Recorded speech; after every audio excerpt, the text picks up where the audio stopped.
할렐루야. 음,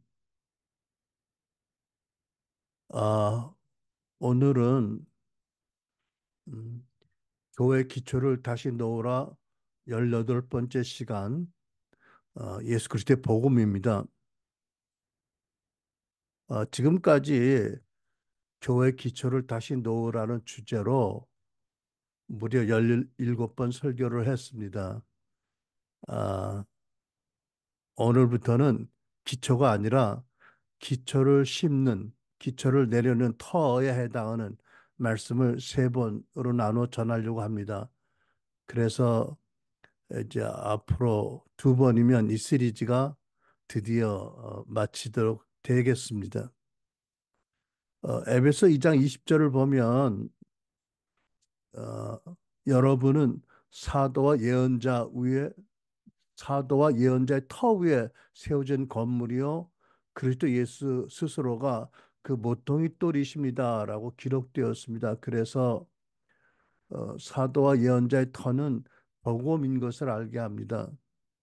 근데 이제 사도와 예언자의 터라는 이 말씀을 두 가지로 해석할 수 있는데 하나는 구약 예언자의 기름 부음 받은 사도가 기록한 복음 성경이 교회의 터이다라고 볼 수 있고 또 하나는 구약 예언자와 신약을 기록한 사도들이 기록한 신구약 성경의 터 위에 교회가 세워졌다. 이렇게 이해도 할 수 있겠습니다.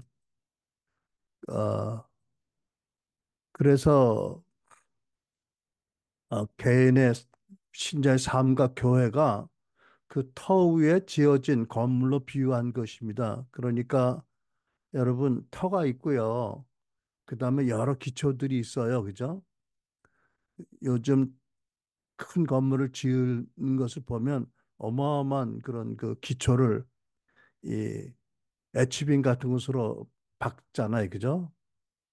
옛날에 어, 저 어렸을 때 우리 집 짓는 거 보니까 뭐 그때는 어, 네모 반듯한 큰 돌을 기둥 자리에다 다 내려놓고 그 기초 돌 위에서 이제 기둥을 세워 올리고 그래서 이제 연결돼서 집을 지었습니다. 그래서 오늘 설교 제목은 여전히 교회 기초를 다시 세우라이지만 내용적으로는 교회의 기초를 놓는 교회 터, 곧 그리스도의 복음에 대한 말씀을 전하려고 합니다. 오늘 본문은 마가복음 1장 1절입니다.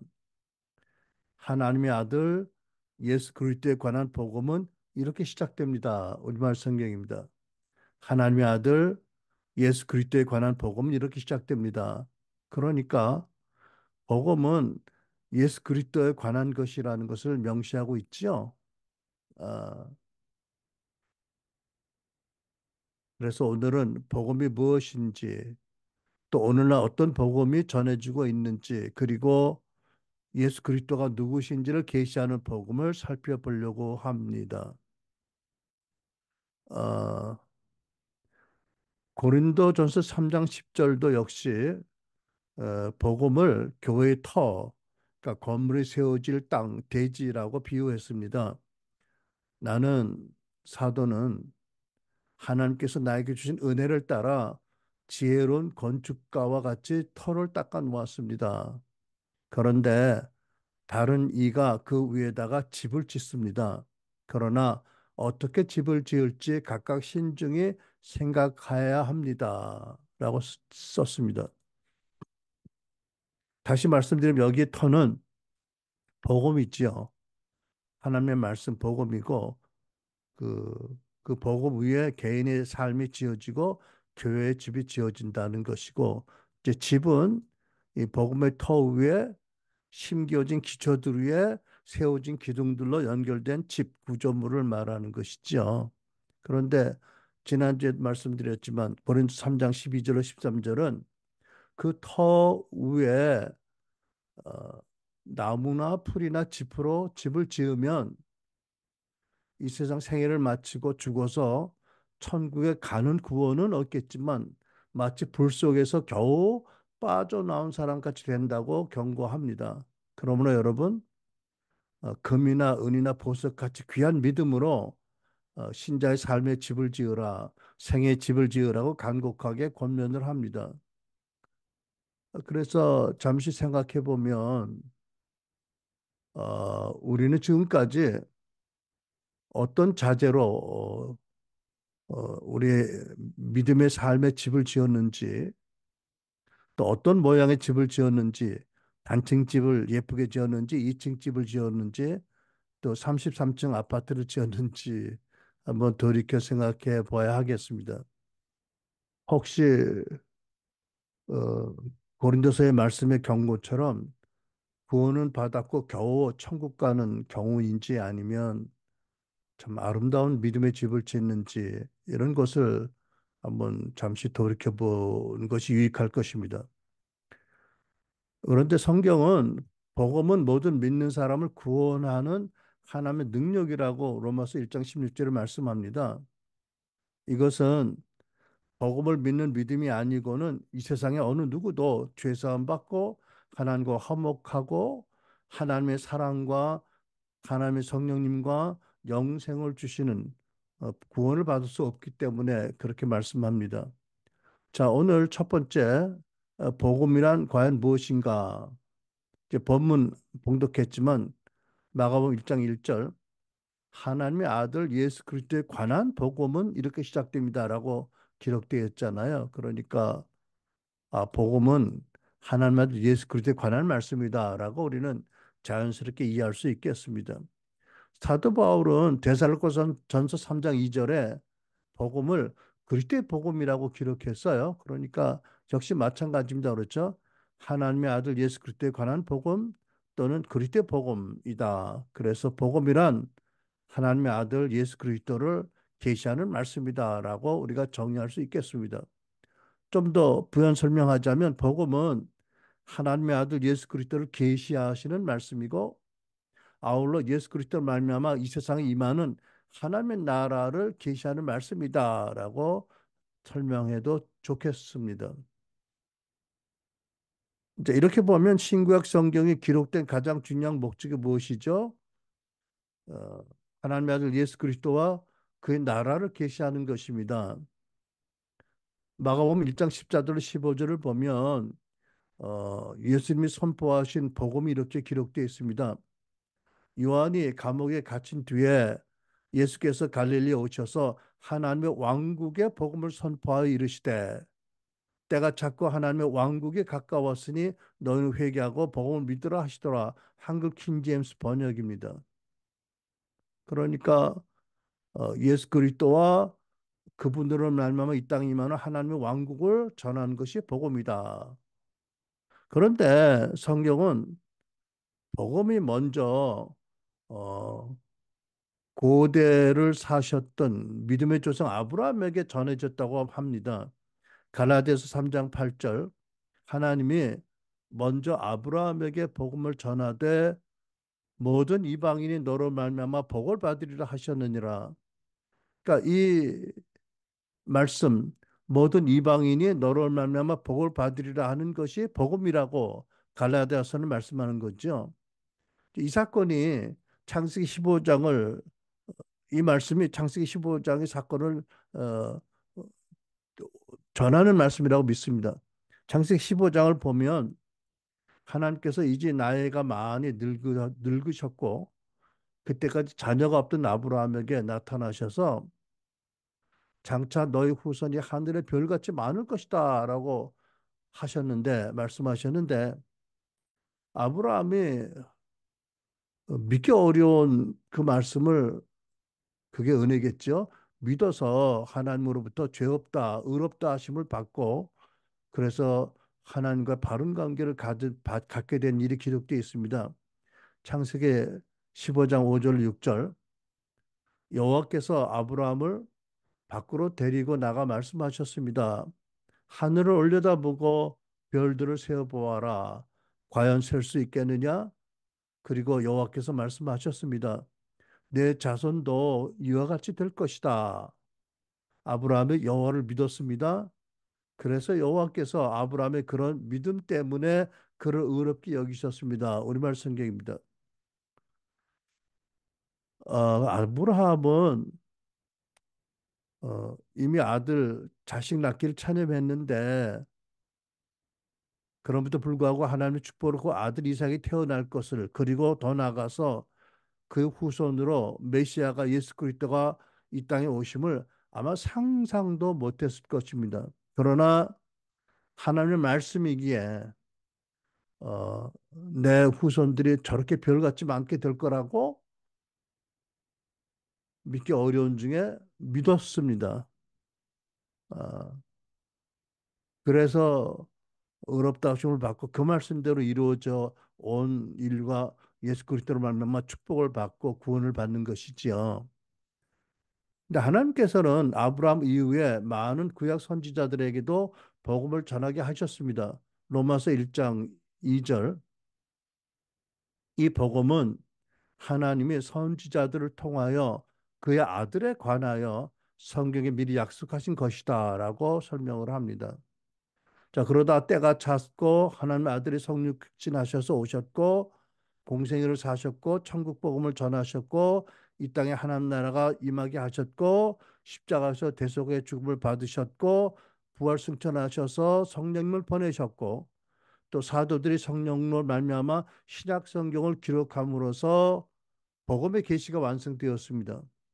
베드로전서 1장 22절을 베드로 사도는 오직 주의 말씀은 세세토록 있도다 하였으니 너에게 전한 복음이 곧 이 말씀이니라고 기록했습니다. 그런데 여러분 이렇게 이제 고대로부터 어, 아브라함과 많은 선지자들과 또 결국은 사도들로 말미암아 기록된 방대한 신구약 성경 말씀에서 예수 그리스도를 직접 증거하는 하나님의 말씀을 복음을 신학적으로 온전하면서도 쉽게 이해하도록 어, 가르치고 전하는 일은 그렇게 간단한 과업이 아니지요. 그래서 동일한 성경 말씀을 기본으로 하고 있지만 오늘날 조금씩 강조점이 다른 복음들이 전해지고 되었습니다. 근데 여러분, 어, 이제 조금씩 강조점이 다른 복음들이 전해지고 있는 상황에서 혹시 교회들이 전하는 복음에 어떤 문제점이나 부족이 있다면 어떻게 될까요? 아마 굉장히 심각한 문제가 생기겠습니다. 왜냐하면 이미 말씀드렸지만 복음은 신자 개인의 믿음의 삶과 교회가 그 후에 세워질 가장 중요한 믿음의 터이기 때문입니다. 또 복음은 믿는 사람에게 하나님의 구원을 주고 또 구원을 온전히 이루어 성화되게 하고 또 선한 일을 할 수 있는 능력을 주시는 하나님의 말씀이기 때문에 그렇습니다. 자, 오늘날 그러면 조금씩 그 강조점이 달리하여 동일한 신구약 성경을 바탕으로 하지만 가르쳐지는 복음이 어떤 것이 있는지 살펴보려고 합니다. 두 번째입니다. 오늘날 흔히 전해지고 가르치는 복음을 크게 여섯 부류로 여섯 가지로 구분할 수 있겠습니다. 첫째는 본문과 누가복음 2장 3절 20절 등에 기록된 예수 그리스도가 누구신지를 계시하는 복음이 있습니다. 어, 그 거룩한 성탄 밤 아기 예수 태어나신 그 거룩한 밤에 그 양떼와 함께 들어있던 목자들에게 한 천사가 나타났습니다. 그 천사는 방금 태어나신 아기 예수님이 누구신가를 알게 하는 하나님의 말씀을 전해 주었습니다. 이 중요한 말씀은 오늘 설교 마지막 부분에 다시 자세히 살펴보겠습니다. 그리고 우리가 신약 성경을 보면 성경에는 예수님이 누구신지를 고백한 베드로의 신앙 고백이 기록되어 있습니다. 마태복음 16절 잘하는 말씀 주는 그리스도시요 살아계신 하나님의 아들이시니다. 근데 여기에 주는 어, 예수를 왕이라고 호칭한 것이 아니고 그 당시 문화로 당시 선생님을 부르는 일반 호칭이 주이기 때문에 그렇게 말씀한 것이라서 특별한 뜻이 있는 것은 아닌 줄 압니다. 그리스도는 기름 부음 받은 메시아라는 고백이고 하나님의 아들이라는 그 표현은 당신은 하나님과 동일한 신적인 존재십니다. 하나님과 동일하신 하나님이십니다. 뭐 이런 고백인 거죠. 근데 이제 이 베드로의 고백을 자세히 보면 베드로 사도는 그때까지 아직 예수님을 죄에서 인류를 구원하는 구세주이거나 또 이 땅에 임하는 하나님 나라 왕이라고는 알지를 못한 것으로 보여집니다. 어, 그렇지만 예수님께서는 이 신앙 고백을 인정하시고 기뻐하고 축복하셨지요. 우리가 베드로가 신앙 고백한 그 시점이 아직 예수님의 공생의 도중이고 십자가와 부활 사건 이전이었고 성령 요식 이전이었다는 걸 생각하면 충분히 그런 고백이 어, 그럼에도 훌륭한 고백이라고 믿어줄 수 있겠습니다. 그렇죠? 하지만 정확히 말하자면 따지기를 좋아하는 사람의 스타일로 하자면 아직 정확한 온전한 신앙 고백은 아니었습니다. 두 번째, 예수님께서 친히 선포하시고 가르치셨고 또 성령의 나타남과 권능으로 증거하신 천국 복음이 있습니다. 그러니까 예수님은 천국 복음을 가르치셨어요. 선포하셨습니다. 마가복음 1장 14절로 15절. 예수께서 갈릴리에 오셔서 하나님의 복음을 전파하여 이르시되 때가 찼고 하나님 나라가 가까웠으니 회개하고 복음을 믿으라 하시더라. 그러니까 여러분 예수님이 전하신 복음은 그 주제는 무엇입니까? 하나님 나라가 가까이 왔다. 하나님 나라가 도래하기 시작했다라는 하나님 나라의 메시지입니다. 그리고 예수님께서는 제자들에게 이 천국 복음을 전파하라고 분부하셨어요. 누가복음 9장을 보면 예수께서 그 열두 사도를 불러 모으시고 그들에게 모든 귀신을 제어하고 병을 고치는 능력과 권능을 주셨다. 그리고 하나님 나라를 선포하며 병든 사람들을 고쳐주라고 그들을 내보내셨다. 그런데 이어서 누가복음 10장을 보면 주께서는 달리 72사람을 세우셔서 그러니까 열두 사도 외에 72사람이라고 이해가 됐죠. 그렇게 사도가 아닌 어, 오늘날로 말하면 뭐 그냥 성도들 또 제자들 72명을 세우시고 친히 가려고 하시는 각 성읍과 각 고장으로 둘씩 둘씩 앞서 보내셨다. 그리고 거기에는 병자들을 고쳐 주며 하나님의 나라가 너에게 가까이 왔다 하고 그들에게 말하라고 분부해서 파송하셨습니다. 여러분, 이렇게 예수님께서 친히 제자들이 전포한 하나님 나라 복음, 천국 복음은 그 주제가 무엇이라고요? 사탄이 다스리는 이 세상에 여호와 하나님의 주권적인 통치가 지금 임하고 있다는 말씀입니다. 그러니까 누구든지 복음을 믿고 회개하고 예수를 영접하고 사단의 어둠과 악한 통치에서 벗어나서 하나님이 다스리시는 영광과 영원한 자유로운 나라로 오라고 부르시는 복된 부르심의 말씀이 예수님이 전파하고 제자들이 전파한 천국 복음이지요. 자, 세 번째, 베드로 사도와 바울 사도가 전파했고 또 사도행전과 서신서에 기록된 사도의 복음이 있습니다. 이것은 예수님의 사역과 예수님의 중요한 가르침과 십자가의 죽으심과 부활을 포함한 예수님이 행하신 모든 일의 의미가 중요한 일의 의미가 무엇인지 알게 하는 말씀이라고 설명할 수 있겠습니다. 오늘은 사도의 복음의 중요한 주제만 소개하고 그 내용은 다음 시간에 같이 살펴보기로 합니다. 첫째, 예수님이 십자가의 대속의 죽음을 받으셔서 인간의 죄 문제가 해결되었고 믿는 자는 하나님과 화목된다. 또 예수님이 부활하심으로 사단의 권세가 결정적으로 무너졌다. 또 예수님이 승천하심으로 말미암아 하나님으로부터 모든 권세 모든 이름 위에 가장 높이심을 받으셨다. 또 예수님이 하나님 아버지 옆 천국 왕의 보좌에 착좌하셔서 하나님 나라 왕으로 착좌하시고 통치하신다. 또 예수님께서 신자들에게 아버지로부터 받은 성령님을 계속 부어주고 계신다. 또 예수님께서 인류 역사 마지막 날에 재림하실 것이다. 또 지금도 예수님은 속사람이 강건하고 온전한 믿음의 신자의 마음에 친히 임재하신다라는 중요한 그런 주제들이 이 사도의 복음 안에 포함되어 있습니다. 자, 이제 네 번째. 오늘날 거의 모든 개신교회가 공통으로 전하는 중생의 복음 또는 십자가 복음이 있습니다. 핵심 내용은 이것입니다. 예수님께서 인류의 모든 죄의 형벌과 저주를 구속하기 위해서 십자가에서 대신 죽으셨다. 그러므로 누구든지 십자가의 복음을 믿고 예수를 영접하면 모든 죄를 용서받고 영원한 구원을 받는 하나님의 자녀로 거듭나고 많은 복을 받고 죽으면 천국에 간다는 말씀입니다. 그러면 사도의 복음과 중생 또는 십자가 복음이 같은가? 다른가? 어떻게 다른가? 잠시 생각해 본다면 물론 두 복음 모두 성경적인 진리입니다.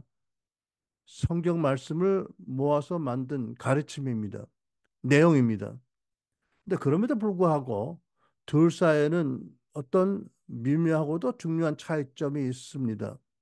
그것은 두 복음이 전하는 예수님이 행하시고 이루신 일의 강조점 또는 토대가 다르다는 것입니다. 중생의 복음 또는 십자가의 복음의 가장 중요한 토대는 예수 그리스도의 십자가 죽으심입니다. 그런데 사도 복음의 토대는 물론 예수님이 십자가 죽으심을 강조하지만 그것만이 아닙니다. 부활과 승천과 하늘 보좌 착좌하심과 높임 받으심과 하나님의 성령을 받아 부어 주심과 속 사람의 강건하고 성숙한 믿음의 신자의 마음의 임하심과 재림 등을 함께 동등하게 강조하는 복음이 사도의 복음입니다. 물론 그렇다고 해서 구속의 복음 또는 십자가 복음을 가르치는 이들이 예수님의 부활, 승천, 높임 받으심, 보좌에 착좌하심, 또 성령을 부으심, 재림을 부인하는 것은 결코 아닙니다. 그분들도 이 모든 사건을 다 믿습니다. 다만 차이점은 그 부활을 비롯한 다른 사건들을 예수님의 십자가 죽으심과 비교해서 핵심적인 것이 아니라 부차적인 것으로 여기는 것이 다릅니다. 그러니까 예를 들면 부활은 예수님이 하나님의 아들이라는 증거로 생각합니다.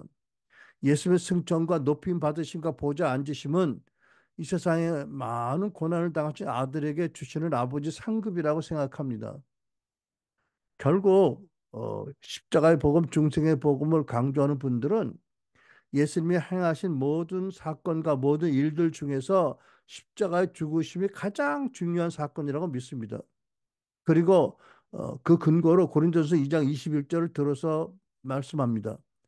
내가 너희 중에서 예수 그리스도와 그가 십자가에 못 박히신 것 외에는 아무것도 알지 아니하기로 작정하였습니다.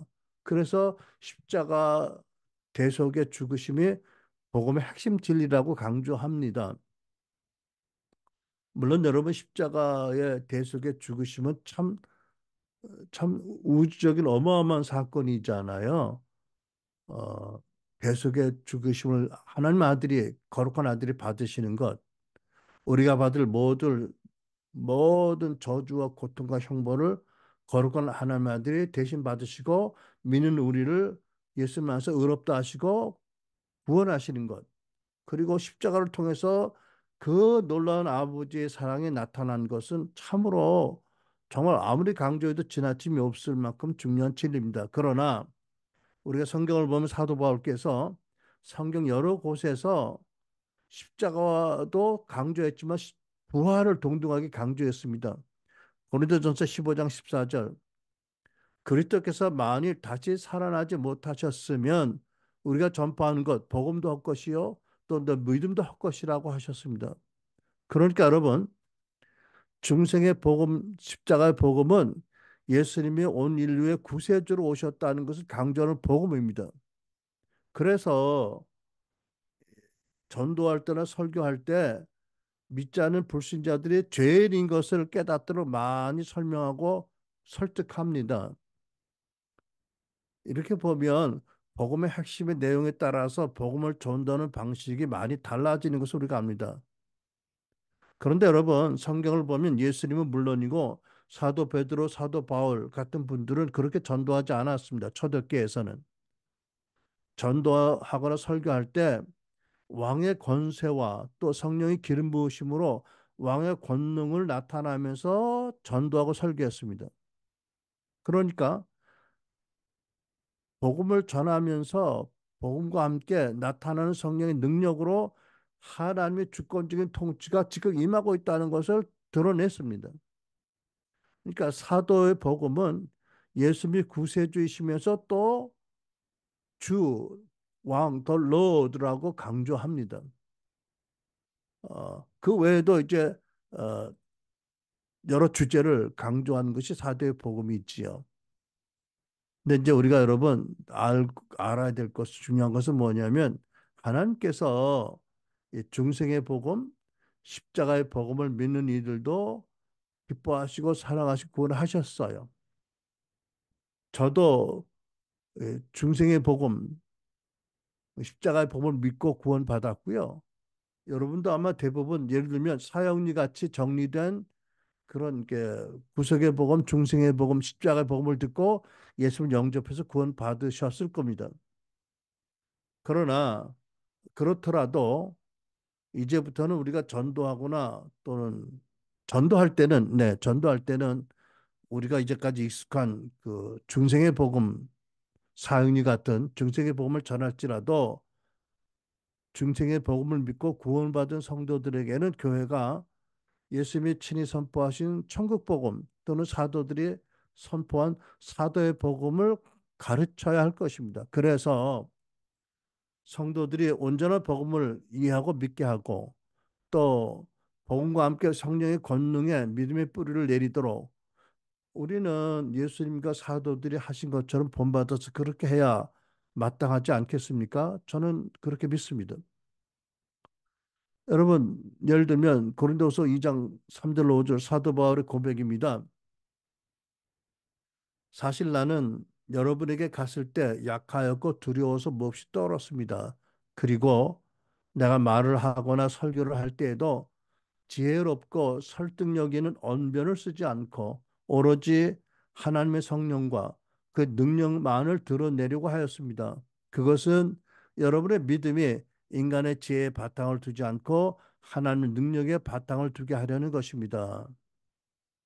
그래서 제가 이제 지금 생각나고 들이켜지는 건 뭐냐면 어 뭐 코로나 이전에 또 그 훨씬 이전이겠지만 많은 교회에서 집회를 하진 않았지만 하나님께서 보내신 교회에 가서 말씀을 전하고 바로 기도 사역으로 들어가면 놀라운 많은 성령의 나타남 역사들이 참 많았습니다. 치유도 있었고 더 놀라운 것은 기도를 받은 성도들이 계속 기도하는 도중에 그 자리에 오신 예수님을 만나 뵙거나 뭐 거의 불치병이 낫거나 이런 일들이 일어났고 뭐 듣는 분들이 이상하게 생각할지 몰라도 덴탈 미라클 금리가 생긴다든지 저도 이해가 안 되는 그런 일들이 일어나는데 결국 그것은 하나님께서 말씀대로 그 자리에 하나님의 주권적인 통치가 임하는 것을 나타낸 사인이었다고 믿습니다. 자, 그런데 여러분 왜 그 많고 아름답고 훌륭한 교회들이 예수님이 하셨고 사도들이 하신 것처럼 복음을 전하고 설교할 때 성령과 그 나타남의 능력으로 하지 않나. 간단히 말하면 성경이 완성된 다음에 더 이상 성령님의 나타남, 능력 은사가 필요 없게 되었다는 은사 종신론이라는 신학이 널리 전해졌고 많은 분들이 그것을 믿고 그 은사 종신론을 가르치기 때문입니다. 그러니까 성령을 구하지 않습니다. 특별히 능력 은사의 면에서 성령의 나타남을 구하지 않습니다. 그러니까 점점 이제 지식을 강조하는 그 영성으로 치우치게 되고 성령의 행하심을 본의 아니겠지만 많이 차단하는 안타까운 일들이 오래 있었던 것입니다. 자, 다섯 번째입니다. 오늘날 일부 교회가 여전히 강조하면 전파하는 건강과 부의 복음이 있습니다. 이 글쎄요, 이거를 복음이라고 규정하기에는 조금 생각할 점이 있겠지만 아무튼 어, 요한 3서 1장 3절 말씀 사랑하는 자여 내 영혼이 잘된 같이 내가 범사에 잘되고 강건하기를 내가 간구하노라 하는 하나님의 말씀을 근거로 해서 예수님 잘 믿으면 건강과 부를 얻고 성공적인 삶을 살다는 가르침입니다. 근데 이제 고민스러운 것은 이 가르침 또는 이것을 복음이라고 하시는데 복음이 아니라 거짓 복음이라는 큰 주장이 있기 때문에 그렇습니다. 어, 뭐 한국에 나온 세계적인 신학자라는 플러 신대원의 김 어떤 박사님이 그렇게 주장했습니다. 약 10년 전에 이렇게 말씀하셨습니다. 많은 교회가 오랫동안 건강과 부의 복음이라는 거짓 복음을 전했다라고 주장했습니다. 저는 이 기사를 읽고 참 놀랐습니다. 이어서 많은 교인들이 지금까지 제대로 된 복음을 배우지 못했다. 거짓 복음으로 오대되었다라고 단정을 합니다. 그래서 예수 믿으면 건강과 부를 얻고 출세한다고 설교를 해야 은혜 받았다고 하고 그런 설교하는 교회에 몰려든다.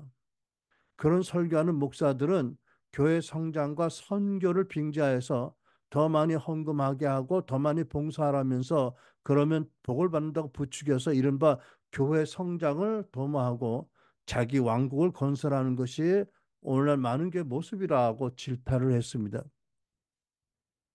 만약 그 박사님의 지적이 사실이라면 얼마나 심각한 문제이겠습니까?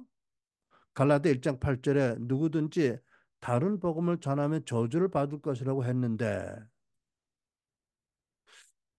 어, 물론 여러분 이렇게 생각할 수 있습니다. 또 우리는 그렇게 믿습니다. 어, 하나님께서 전쟁으로 철저하게 무너진 세계적인 최빈국의 하나였던 대한민국을 단시간에 어마어마하게 축복해 주셨습니다. 그렇죠? 그래서 반세기 만에 세계 최빈국에서 어, 참 10대 경제 대국이 되었습니다. 이렇게 하나님이 축복하신 원인 중에 하나는 또 다른 원인도 있겠지만 하나는 한국교회 성도들의 헌신적인 기도였다고 믿습니다. 그래서 하나님이 우리나라에 세계적인 그런 대형 교회들을 많이 세워지게 하셨습니다. 네, 그렇지만 이것을 믿지만 감사하지만 어, 하나님께서는 이제는 교회가 더 성숙하고 온전한 복음을 전하기를 바라신다고 믿습니다. 그리고 온전한 복음과 함께 성경에 기록된 성령님의 나타나심, 그 영광의 나타나심을 사모하고 따르는 교회가 많이 이루어지기를 원하신다고 저는 믿습니다. 그래서 초대교회의 그 권능과 거룩이 회복된 교회들이 한국에 또 세계에 많이 일어나기를 하나님 원하신다고 믿습니다. 따라서 하나님이 과거에 많은 축복을 주셨지만 하나님께서 계속 역사를 진전시키시고 교회를 이끌어 가시는 분이시기에 우리는 성령님 교회들에게 하시는 지금의 나의 음성을 듣고 회개할 것이다 회개하고 순종해야 된다라고 저는 믿습니다. 어, 사실 제가 아주 신앙 초기에 이 말하자면 이제 번영 신학이라고 렛대로 지어지는 이게 미안합니다. 라벨 디어 되어진 이 부와 성공의 신학, 성공의 복음, 부와 번영의 복음 통해서 많이 은혜를 많이 받았습니다. 그래서 참 그때 참 뜨겁게 신앙생활할 때 은혜를 많이 받았는데 이렇게 무섭게 질타를 당하는 것을 보면 두렵기도 하고 그래서 우리가 교회에서 복음을 잘 가르쳐야 되겠다라고 깨닫게 되는 계기도 되었습니다. 여러분,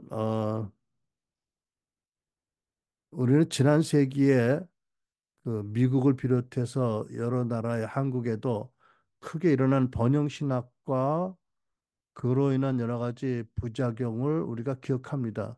그래서 우리가 그걸 명심하고 오늘날 우리는 그 사회 변혁 세븐 마운틴을 이제 강조하고 그것을 위해서 하나님께서 마지막 때 어마어마한 부를 교회로 이동하신다고 가르치시는데 정말 그렇게 되길 제발 바랍니다. 아멘입니다. 그러나 더불어서 번영 신학이 따라오지 않도록 각성해야 될 줄 믿습니다. 여러분, 모든 사람이 물질욕과 탐심을 가지고 있죠. 정도의 차이가 있지만. 그래서 여러분, 우리는 어, 사회 변혁을 위한 부의 이동과 말세적인 대부흥과 주님 오실 길을 예비한 대단 역사적인 성도 운동을 우리가 기도하고 있는데 그, 그 부의 이동과 성도 운동의 거룩함이 행여라도 사람들이 가지고 있는 물질욕이나 탐심을 자극해서 더럽히지 않도록 각별히 주의하고 기도를 많이 해야 된다라고 생각합니다. 특별히 시편 24편에 보면 이런 말씀이 있습니다. 3절부터 보면 여호와의 산에 오를 자가 누구며 그 거룩한 곳에 설 자가 누구인가? 곧 손이 깨끗하며 마음이 청결하며 뜻을 허탄한 데 두지 아니하며 거짓 맹세하지 아니하는 자로다. 그는 여호와께 복을 받고 구원의 하나님께 의를 얻으리니 이는 여호와를 찾는 족속이요 야곱의 하나님의 얼굴을 구하는 자로다. 문들아 너희 머리를 들지어다. 영원한 문들아 들릴지어다. 영광의 왕이 들어가시로다. 영광의 왕이 누구시냐? 만군의 여호와께서 곧 영광의 왕이시로다. 그러면 이 세븐 마운틴이 변화되고 이 세상이 변화되려면 음란과 탐욕으로 가득한 세상이 변화되려면 무엇보다 손이 깨끗하고 마음이 청결하고 뜻을 허탄한 데 두지 않은 교회들, 성도들과 함께 계시는 여호와 하나님, 그 영광의 왕, 전쟁에 능한 왕이 그 영역에 임하셔야 합니다. 문들이 열려야 합니다. 그러기 위해서 지금까지 교회의 선한 영향력을 거부해온 각 영역의 문들이 다 활짝 열려야 합니다. 그러려면 다시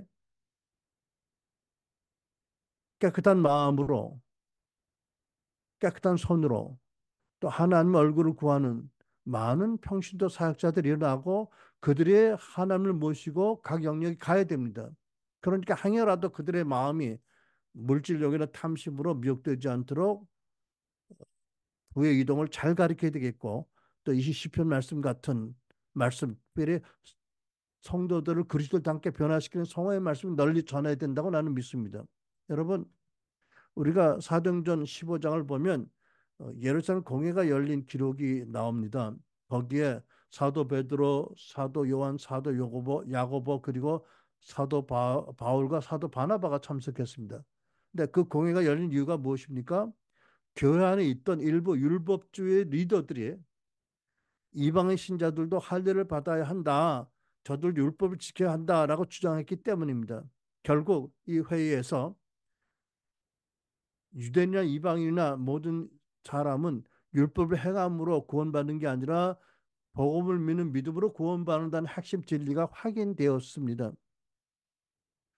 이것은 복음의 이해가 너무나 중요한 것을 알게 하는 사건이죠. 그것은 복음, 하나님의 말씀, 복음에서 신앙의 핵심 가치가 또 정체성이 생성이 되기 때문입니다. 바른 신앙이 세워지고 경건한 성도의 삶과 그리고 성경적인 그런 교회와 사역이 일어나기 때문에 그렇습니다. 그런데 예수 잘 믿으면 복을 많이 받아 건강하고 부자가 된다는 복음이 거짓 복음이다. 이 복음을 전하는 이들이 복음을 위한 고난은 말하지 않는다라고 지적받는 것을 보면서 저도 과거에 그런 말씀으로 많이 은혜 받은 자로서 참 당혹스럽기도 하고 마음이 아픈데 우리 행여라도 어, 그릇된 복음을 믿어서는 안 된다고 생각합니다. 여러분, 아, 이 부의 부와 건강의 복음이 전해지는 문제를 주장하는 그런 신학 박사님, 교수님의 주장, 지적이 있었는데 제가 보기에는 더 심각한 문제가 있습니다. 그것은 뭐냐면 성화의 복음에 전해지지 않는 것입니다. 또 그것은 뭐냐면 성경에 기록된 성령의 역사가 제한을 받고 있는 것입니다. 저는요, 부와 건강의 복음 이상으로 성화의 복음에 전해지지 않는 문제와 성령님의 나타나심을 교회가 제한하는 것이 더 심각한 문제라고 믿습니다. 그런데 제가 알기에 어떤 신학 박사님도 이 두 가지 문제는 지적을 하지 않네요. 그러니까 감히 저라도 우리 이 적은 교회를 통해서 이것이 더 큰 문제라고 감히 주장하고 싶습니다. 여러분, 우리 교회는 중생의 복음, 십자가의 복음을 믿고 거듭난 성도들에게 천국 복음과 사도의 복음과 성화의 복음을 다 가르쳐서 우리가 초대교회의 거룩과 능력을 회복하는 그런 교회가 되기를 기도합니다. 자, 이제 크게 세 번째 마지막으로 복음은 예수 그리스도를 증거하는 말씀이라고 하셨는데 구체적으로 예수 그리스도가 누구이신지를 계시하는 복음을 살펴보려고 합니다. 특별히 누가복음 2장의 말씀을 봅니다. 3절로 20절 여러분 화면에 있는 그 말씀을 같이 여러분의 말씀을 봉독하는 음성이 여러분 귀에 들리도록 합독할 수 있길 바랍니다. 3절부터 모든 사람이 호적 등록을 하러 저마다 자기 동네로 갔다. 요셉은 다윗 가문의 자손이므로 갈릴리의 나사렛 동네에서 유대에 있는 베들레헴이라는 다윗의 동네로 5절 자기의 약혼자인 마리아와 함께 등록하러 올라갔다. 그때 마리아는 임신 중이었는데 6절 그들이 거기에 머물러 있는 동안에 마리아가 해산할 날이 되었다. 7절 마리아가 첫 아들을 낳아 포대기에 싸서 그 위에 눕혀 두었다. 여관에는 그들이 들어갈 방이 없었기 때문이다. 8절 그 지역의 목자들이 들에서 밤을 새우면서 자기들이 양떼를 치고 있었는데 주의 천사가 그들에게 나타나고 주의 영광이 그들에게 두루 비추었다. 그들은 몹시 두려워하였다. 10절 천사가 그들에게 말하였다. 두려워하지 말아라. 나는 온 백성에게 큰 기쁨이 될 소식을 너에게 전해준다. 11절 오늘 다윗의 동네에서 너에게 구주가 나셨으니 곧 그는 곧 그리스도 주님이시다. 너희는 갓난 아기가 포대기에 쌓여 그 위에 누워 있는 것을 볼 텐데 이것이 너희들에게 주는 표적이다. 13절 갑자기 그 천사와 더불어 많은 하늘 군대가 나타나서 하나님을 찬양하며 말하였다. 가장 높은 곳에서는 하나님께 영광이요 땅에서는 주께서 기뻐하시는 사람들에게 평화로다. 15절 천사들이 목자들에게서 떠나 하늘로 올라간 뒤에 목자들이 서로 말하기를 베들레헴으로 가서 주께서 우리에게 알려주신 바 일어난 그 일을 봅시다 하였다. 16절 그래서 그들은 급히 달려가서 마리아와 요셉과 그 위에 누워있는 아기를 찾아냈다. 17절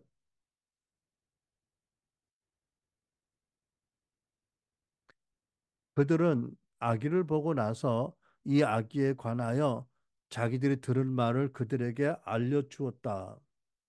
사람들은 목자들이 그들에게 전하는 말을 듣고 모두 이상히 여겼으나 19절 마리아는 이 모든 일을 고이 간직하고 마음속에 곰곰이 되새겼다. 20절 목자들은 듣고 본 것이 다 자기들에게 일러주신 것과 같았기 때문에 하나님께 영광을 돌리며 찬미하면서 돌아갔다. 아멘. 그 밤에 나타난 천사는 아기 예수가 구주, 세이비어, 구세주라고 선포했고 동시에 왕이라고 선포했습니다. 그리고 또 이스라엘이 대대로 기다리던 그리스도, the Christ, 메시아라고 그분이 누구신지를 선포했습니다. 우리가 먼저 어, 예수님이 구세주, 모든 죄의 형벌과 세력에서 인류를 구원하는 구세주로 오셨다는 이 말씀을 생각해 봅니다. 여러분, 세이비어, 구세주, 왜 이 세상에 구세주가 오셔야만 했습니까? 세상 모든 사람이 하나님과 율법 앞에서 죄인이기 때문입니다. 로마서 3장 23절, 25절. 모든 사람이 죄를 지었으므로 하나님의 영광에 이르지 못합니다. 하나님께서는 이 예수를 속죄 제물로 내어 주셨습니다. 아멘. 여러분, 여러분은 죄인이었고 하나님께서 예수를 속죄 제물로 내어 주셨기 때문에 그 예수께서 십자가에 죽으시고 부활하셨고 우리에게 성령을 보내셔서 구원받아서 모든 죄의 저주와 형벌을 면제받을 뿐 아니라 하나님의 사랑받는 아들, 딸이 되었다라는 확신이 있으신가요? 그러니까 예수께서 여러분의 구세주십니까? 네, 그러신 줄 믿습니다. 근데 본문의 내용을 잘 보면 모든 사람의 죄인이라는 증거가 있습니다. 9절. 주의 천사가 그들에게 나타나고 주의 영광이 그들에게 두루 비추었다. 그들은 몹시 두려워하였다. 여기 그들이 누구예요? 목자들이잖아요. 가난한 목자입니다. 그러니까 일반적으로 생각하기에 남을 해칠 만한 능력이 없는 사람들입니다. 근데 왜 주의 천사와 하나님 영광이 나타날 때 몹시 두려워했습니까? 그들에게도 죄가 있었기 때문에 하나님 영광을 보고 두려워하지 않을 수가 없었던 거지요. 뿐만 아니라 크리스마스 스토리 중에 유명한 동방박사 이야기도 이 사실을 알게 합니다. 동방박사들이 먼 길을 달려왔어요. 왜? 별을 따라 이스라엘의 왕으로 태어난 아기를 배우러 왔습니다. 그들이 예루살렘에 들어왔을 때 온 예루살렘의 소문이 크게 가득했습니다. 이상한 사람들이 왔으니까 또 이상한 소리를 하니까. 그런데 어느 한 사람도 동방 박사들과 함께 베들레헴에 가지 않았습니다. 그 많은 그 예루살렘 그 장안의 인구들 가운데 진심으로 메시아를 기다린 사람이 뭐 거의 없었다는 이야기죠. 그러니까 그들도 다 죄인이었다. 습관적으로 메시아를 기다린다고 말했지만 마음이 없었다. 마음의 불신앙이 그대로 드러난 것입니다. 그렇죠? 여러분, 불신앙은 죄입니다. 심각한 죄이죠. 왜? 거룩한 하나님을 거짓말장애로 만드는 죄이기 때문에 그렇습니다. 요한일서 5장 10절. 하나님을 믿지 아니하는 자는 하나님을 거짓말하는 자로 만드나니 이는 하나님께서 그 아들에 대하여 증언하신 증거 말씀을 믿지 아니하십니다. 그러니까 여러분 보세요. 예수 안 믿는 사람들이 죽어서 지옥 간다. 왜? 하나님께서 그 아들 예수에 대해서 증언하신 복음을 믿지 않았고, 그래서 거룩한 하나님을 거짓말장애로 만드는 죄가 가장 큰 죄입니다. 물론 용서받고 받지 못한 많은 태산 같은 죄를 지고 가겠지만,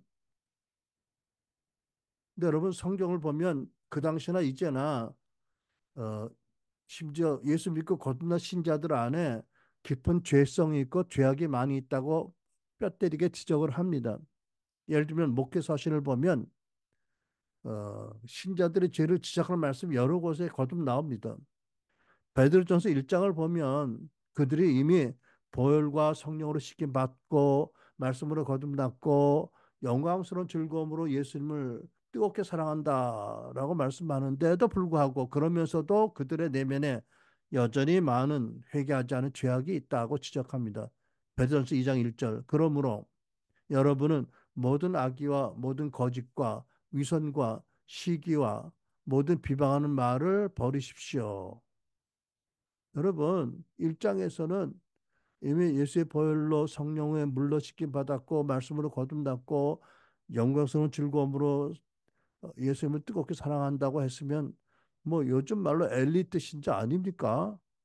그런데도 이어서 2장 1절에 그러므로 여러분들이 하나님이 이런 은혜를 이렇게 받았고 분명히 거듭났으므로 이제 내가 여러분에게 충고하노니 이런 뜻이죠. 여러분은 여러분 안에는 모든 악의와 모든 거짓과 위선과 시기와 모든 비방을 버리라고 합니다. 야고보 장로도 야고보 사도도 야고보서 1장 21절에 이렇게 씁니다. 19절에 먼저 내 사랑하는 형제들이라고 하면서도 불구하고 역시 그러므로 너희 안에 더러움과 넘치는 낙을 모두 버리라고 합니다. 바울 서신 여기저기에도 얼마나 어, 참 신자들의 죄를 지적하는 말씀이 많이 있습니까? 그러니까 여러분, 우리도 마찬가지이죠.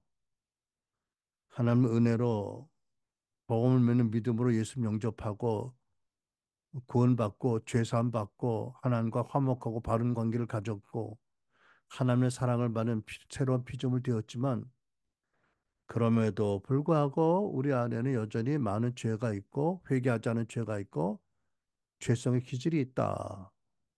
그러니까 여러분 천사가 전해준 이 복음 온 백성에게 미치 큰 기쁨의 좋은 소식 예수 그리스도의 좋은 소식은 예수님 안에서 우리의 죄를 사함받고 거듭나고 하나님과 화목해지는 그런 은혜뿐만 아니라 예수를 믿는 우리들이 점점 죄를 더 멀리하고 예수를 더 닮아가게 하는 성화의 은총도 함께 약속된 것이니 얼마나 큰 기쁨이 좋은 소식인지요. 아멘. 네. 네, 여러분, 예수께서는 우리 대신 모든 저주와 형벌을 대신 받으시고 우리를 구원하시는 죄에서 구세주 세이비어로 오셨습니다. 그리고 또한 우리 거듭난 신자 안에 있는 죄의 죄성으로부터 올라오는 죄의 욕구를 소산시키는 그리고 우리를 더 나아가서 성화시키는 구세주로 오셨습니다. 두 번째, 예수님은 세비어이실 뿐만 아니라 더 킹으로 하나님 나라 왕으로 오셨습니다. 그러나 가장 겸손한 모습으로 오셨습니다. 11절에 오늘 다윗의 동네에서 너에게 구주가 나셨으니 그는 곧 그리스도 주, 그 왕, 더 킹, 더 로드라고 말씀합니다. 와, 여러분 하나님의 독생자, 만유를 지으신 하나님의 외아들, 인류의 모든 왕 중에 왕이신 그분이 가장 비천한 모습으로 오셨어요. 마옥간에서 출생하셨고 포대기에 쌓여서 구유에 누워지셨습니다. 그 천사가 그러잖아요. 아기 예수 나신 표적에 포대기에 쌓여 구유에 누워진 아기다. 아기를 보는 것이다라고 했는데 그렇게 비천하게 오셨습니다. 아주 극도로 가난한 모습으로. 왜? 예수님의 오심이 아주 가난한 사람을 포함 모든 사람을 위한 것이기 때문입니다. 그래서 가장 가난한 모습으로 낮은 모습으로 오신 것이지요. 그러니까 그, 그 하늘의 왕이 모든 인간의 상상을 뛰어넘는 가장 비천하고 가난한 모습으로 오셨어요. 그렇게 오신 왕이신 예수님께서는 뭐라고 말씀하세요? 나의 마음이 오냐고 겸손하다고 말씀합니다. 아, 왕의 마음이 오냐고 겸손해요? 네. 그리고 누구든지 나를 따라오려거든 마음이 오냐고 겸손해진다고 말씀하셨습니다.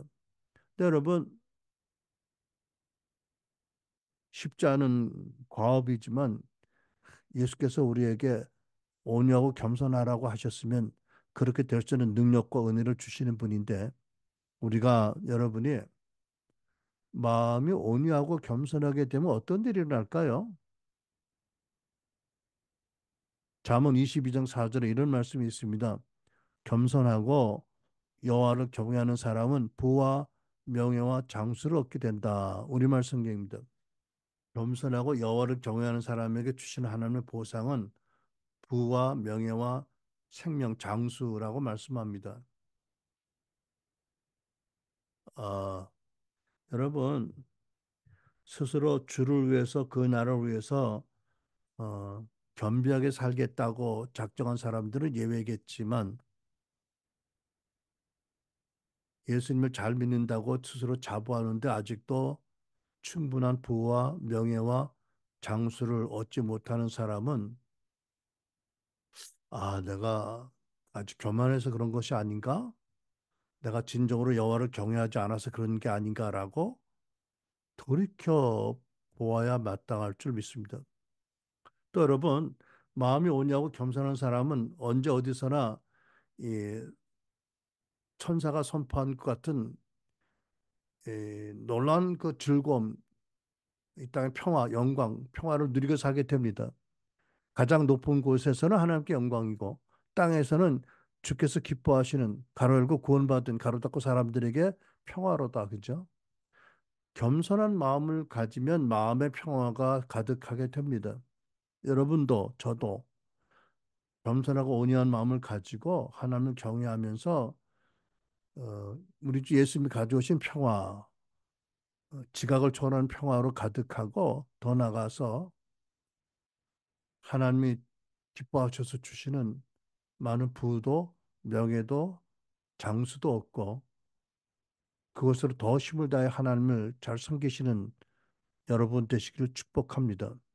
세 번째, 천사가 선포한 하나님의 말씀은 예수께서는 성령의 기름 부음 받은 그리스도로 오셨다고 말씀합니다.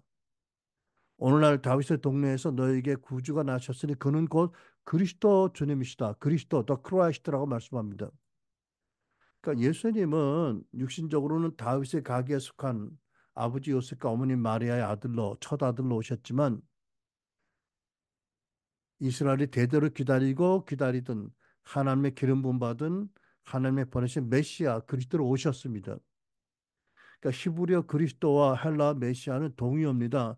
기름 부음 받은 자라는 뜻을 가졌습니다. 기름 부음은 구약 시대에는 왕과 제사장 선지자에게 그리고 성전의 기명과 도구에게 부어진 것입니다. 그런데 이 땅에 오신 예수님에게 기름 부으심이 부어졌고 예수님의 제자들에게도 기름 부으심이 부어졌고 저와 여러분에게도 성경은 기름 부으심이 있다고 말씀합니다. 지난주에도 말씀드렸지만 예수께서는 빌립보 2장 7절 말씀 우리와 똑같은 사람이 되시기 위해서 당신의 신성에 속한 능력은 다 비우고 오셨습니다. 그리고 비둘기 형상으로 성령님이 임하신 다음부터 오직 성령의 능력으로 모든 사역을 행하셨습니다. 그리고 예수님께서는 이 사실을 누가복음 4장 18절로 28절에 21절에 기록된 말씀으로 천명하셨습니다. 구약 이사야의 말씀을 인용한 말씀이 있죠. 이사야 두루마리를 받으시고 이것을 읽으셨습니다. 주의 성령이 나에게 임하셨으니 이는 가난한 자에게 복음을 전하게 하시려고 내게 기름을 부으시고 나를 보내사 포로된 자에게 자유를 눈먼 자에게 다시 보게 함을 전파하며 눌린 자를 자유케 하고 주의 은혜를 전파하게 하려 하심이라고 하셨습니다. 그래서 예수님은 이 말씀을 통해서 당신의 공생의 모든 사역을 당신의 능력으로 하는 것이 아니라 오직 하나님이 부으시는 성령의 능력과 기름 부으심으로 하겠다. 이미 그것이 창세전에 작정되었다라고 선포하십니다. 하셨습니다. 그리고 예수님께서는 제자들에게 내가 아버지께로 가면 승천해서 너에게 성령을 보내리니 내가 성령으로 사역한 것처럼 너희도 성령님으로 사역하라고 말씀하셨습니다. 누가복음 24장 49절 볼지어다 내가 내 아버지의 약속하신 것을 너에게 보내리니 너희는 위로부터 능력이 입힐 때까지 이 성에 유하라고 하셨습니다. 근데 여러분 고린도후서 1장 21절을 보면 또 다른 곳의 말씀을 보면 우리에게 저와 여러분에게 성령으로 기름 부으셨다라고 놀라운 사실을 깨닫게 하십니다. 그리스도를 통해서 여러분과 우리를 굳세게 해주시고 우리에게 기름을 부어 사명을 맡겨주신 분이 하나님이십니다. 여러분, 여러분에게도 성령께서 기름 부으심을 임하고 계세요.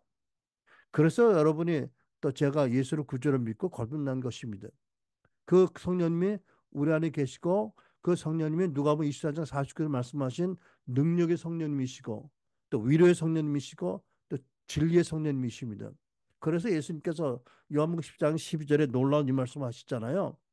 내가 진실로 전실로 너에게 이르노니 나를 믿는 너는 나의 하는 일 너도 할 것이요 또 이거보다 더 큰 일도 하리니 이는 내가 아버지께로 감이라. 무슨 뜻입니까? 내가 아버지께 가서 아버지 성령을 받아서 너에게 부어줄 것이니 내가 성령으로 모든 사역한 것 같이 너희도 성령으로 사역하면 너희가 나의 한 일을 할 뿐 아니라 더 큰 일도 할 것이다 라고 엄청난 비밀을 말씀하십니다.